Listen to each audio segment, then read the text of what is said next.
शेतकरी मित्रांनो, बऱ्याचशा शेतकऱ्यांचं सोयाबीन पीक हे आता लवकरच फुलांच्या अवस्थेत येणार आहे आणि अशा कंडिशनमध्ये यावर एखाद्या फवारणीचं व्यवस्थापन करणं निश्चितच महत्त्वाचं आहे, जेणेकरून काय होईल शेतकरी मित्रांनो, आपल्या सोयाबीन पिकामध्ये फुलांची फुटव्यांची संख्या वाढेल.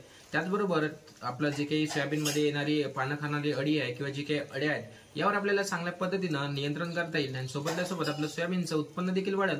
या हिशोबाने आपल्याला दुसऱ्या सोयाबीन पिकाला दुसऱ्या फवारणीचं व्यवस्थापन हे करायचं आहे. तर नेमकं दुसऱ्या फवारणीचं व्यवस्थापन करताना आपण कोणत्या कॉम्बिनेशनचा वापर केला गेला पाहिजे याचबद्दलचा आज हा व्हिडिओ. तरी शेतकरी मित्रांनो, जर तुम्ही आपल्या चॅनलवर नवीन असाल तर आधी चॅनलला सबस्क्राईब करा. मी तुम्हाला झटपट एक कॉम्बिनेशन सांगतोय, तुम्ही त्याचा नक्कीच वापर आपल्या सोयाबीनला दुसरी फवारणी करताना करू शकता. शेतकरी मित्रांनो, सोयाबीनला दुसरी फवारणीचं व्यवस्थापन करताना आपण 2 ते 3 गोष्टींचा नक्कीच विचार केला गेला पाहिजे.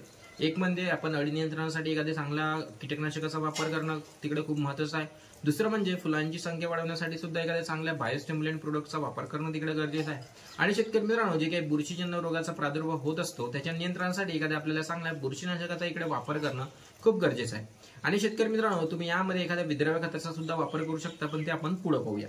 तर व्हिडिओला नक्कीच शेवटपर्यंत बघा शेतकरी मित्रांनो. तर त्यातलं जे सगळ्यात पहिलं जे कॉम्बिनेशन आहे ना, ते म्हणजे एखाद्या चांगल्या बायोस्टिम्युलंट प्रोडक्टचा वापर, जेणेकरून काय होईल शेतकरी मित्रांनो, तुमच्या पिकामध्ये फुलांची संख्या वाढेल, फुटव्याची संख्या वाढेल. तुम्हाला जे काही समोरच्या सोयाबीनचं उत्पन्न आहे ते तुम्हाला चांगल्या पद्धतीचं झालेलं पाहायला मिळेल. तर शेतकरी मित्रांनो, यामध्ये वापर करत असताना आपण यामध्ये टाटा बारे औषधाचा वापर करू शकतो. त्याचं प्रमाण घेत असताना तुम्ही 40 ml या प्रमाणात घ्या, तुमचं जर 15 लिटरचा पंप असेल तर. किंवा शेतकरी मित्रांनो, यामध्ये तुम्ही एखाद्या चांगल्या दुसऱ्या कंपनीच्या म्हणजे जे काही तुमचं A to Z येत असतं तुम्ही त्याचा वापर करू शकता. तुम्ही यामध्ये एक वेलरिच नावाचं अमिनो ऍसिड बेस प्रोडक्ट येत असतं, तुम्ही त्याचा वापर करू शकता. त्याचा वापर करत असताना सुद्धा आपण 40 ml या प्रमाणात त्याचा वापर करावा. किंवा शेतकरी मित्रांनो, तुम्ही यामध्ये बायर कंपनीचं अँबिशन घेऊ शकता, सिजंटा कंपनीचं इसावियन घेऊ शकता किंवा UPL कंपनीचं मायक्रेना घेऊ शकता. या जे सगळे मी तुम्हाला प्रोडक्ट सांगितले ना, हे नंबर 1 टॉपचे टॉनिक आहे शेतकरी मित्रांनो. आणि एक सगळ्यात महत्त्वाचं म्हणजे जर तुम्ही यामध्ये बायोविटा X या टॉनिकचे सुद्धा वापर करू शकता. शेतकरी मित्रांनो, तुम्ही जे काही दुसरी फवारणीचं व्यवस्थापन करणार आहात, तुम्ही त्यामध्ये या जे काही 4 ते 5 मी टॉनिक सांगितलेलं आहे, तुम्ही यापैकी कोणत्याही एका टॉनिकचा वापर तिकडे केला गेला पाहिजे. यांचे प्रमाण मी तुम्हाला डिस्क्रिप्शन मध्ये देणारच आहे शेतकरी मित्रांनो. शेतकरी मित्रांनो, यापैकी कोणती एक टॉनिकचा वापर करा. यामध्ये अळी नियंत्रणासाठी एखाद्या चांगल्या कीटकनाशकाचा वापर तिकडे करणं खूप गरजेचं आहे. ज्यामध्ये शेतकरी मित्रांनो, तुम्ही जे काही बायर कंपनीचं फेनेस्विक नावाचं एक कीटकनाशक येत असते, ज्यामध्ये आपल्याला फेमचं आणि डेसिसचं कॉम्बिनेशन पाहायला मिळते. यामुळे तुमच्या पिकामध्ये जे काही अळी आहे ती तुम्हाला पूर्णपणे त्याचा नायनाट झालेला पाहायला मिळेल. शेतकरी मित्रांनो, याचा वापर करत असताना 15 लिटरच्या पंपासाठी तुम्ही 20 ml या प्रमाणात फेनेस्विकचा वापर करा. किंवा शेतकरी मित्रांनो, यामध्ये तुम्ही सिजंटा कंपनीचं एव्हिसंट नावाचं जे काही औषध येत असतं, जे काही कीटकनाशक येत असतं, तुम्ही त्याचा वापर करू शकता. हे तुम्हाला दीर्घकाळ नियंत्रण देण्यासाठी एकदम जबरदस्त कीटकनाशक आहे आणि याचं प्रमाणही कमी आहे आणि तुम्हाला लवकर म्हणजे जास्त महागातही पडत नाही. शेतकरी मित्रांनो, याचं प्रमाण आहे 3 ग्राम प्रति 15 लिटर पाण्यासाठी तुम्ही याचा वापर तिकडे करू शकता. आणि तिसरं महत्त्वाचं म्हणजे शेतकरी मित्रांनो, जे काही बुरशीजन्य रोगाचा प्रादुर्भाव आपल्या सोयाबीन या पिकामध्ये होत असतो, याच्या नियंत्रणासाठी तुम्ही इकडे एखाद्या चांगल्या बुरशीनाशकाचा देखील वापर करणं खूप जास्त गरजेचं आहे. ज्यामध्ये शेतकरी मित्रांनो, तुम्ही जे काही बायर कंपनीचे येत असतं बोनस, तुम्ही त्याचा वापर करू शकता.